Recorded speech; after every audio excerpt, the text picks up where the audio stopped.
के बाहर घने जंगल के बीच एक पुरानी हवेली थी। गांव वाले उसे नरभक्षी हवेली कहते थे, पर हर रात वहां से अजीब आवाजें आती। कभी औरत की चीख, कभी बच्चों की हंसी।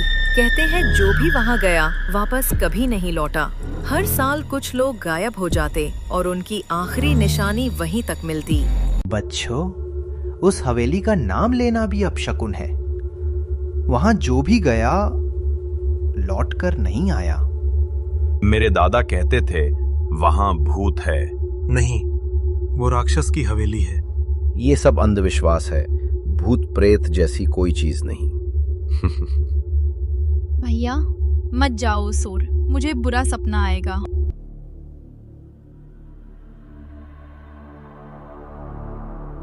उस रात जिज्ञासा के हाथों मजबूर राजू और उसके दोस्त हवेली के दरवाजे तक पहुंच ही गए। भैया देखो ये जगह कितनी डरावनी लग रही है, चलो वापस चलते हैं। डरने की जरूरत नहीं, देखना सब कुछ सामान्य है।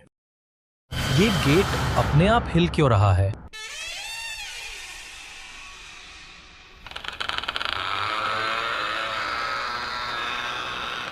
अंदर कदम रखते ही उन्हें ठंडी हवा का झोंका लगा, जैसे हवेली उनकी मौजूदगी पहचान गई हो।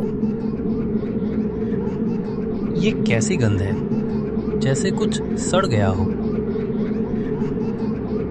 दीवार देखो, खून से लिखा है हमसे मत भागो।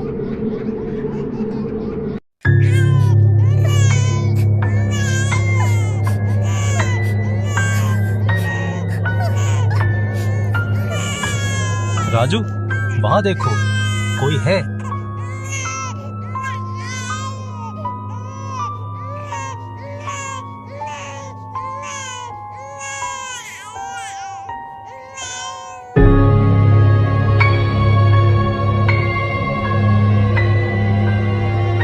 चलो यहाँ से चलते हैं। तहखाने में उन्हें एक पेंटिंग मिली, जिसमें एक आदमी खून से सना हुआ था, ठाकुर विक्रम सिंह। कई साल पहले इस गांव में ठाकुर रणवीर सिंह नाम का जमींदार रहता था। उसकी हवेली में रातों को अजीब चीखें आती थीं। लोग कहते हैं ठाकुर अमरता पाने के लिए इंसानों का खून पीता था। एक रात गांव वालों ने हवेली घेर ली। अंदर बस खून की दीवारें थी और लिखा था मैं वापस आऊंगा। तब से हर अमावस्या की रात हवेली से आवाज आती है, हमसे मत भागो। कहा जाता है वो इंसानों का खून पीता था और गांव वालों को खाकर नरभक्षी बन गया था। भैया ये जगह श्रापित है, हमें तुरंत निकलना चाहिए।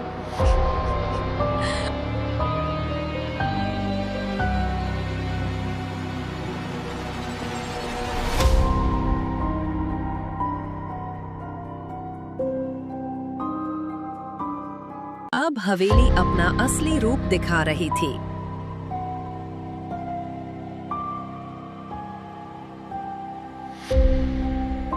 वो सामने कोई खड़ा है।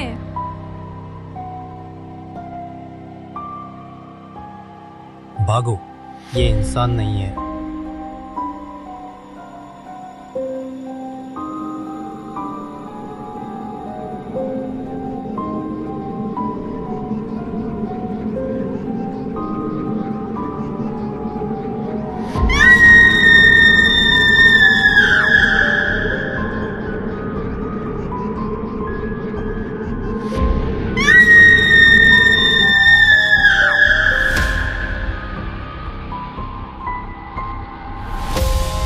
किसी तरह राजू और सीमा दरवाजे तक पहुंचे और बाहर भागे।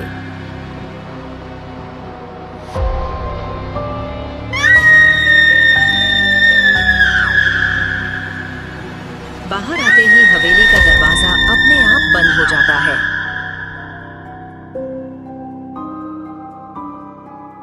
अगले दिन गांव वाले केवल राजू को पाते हैं, सीमा कहीं नहीं।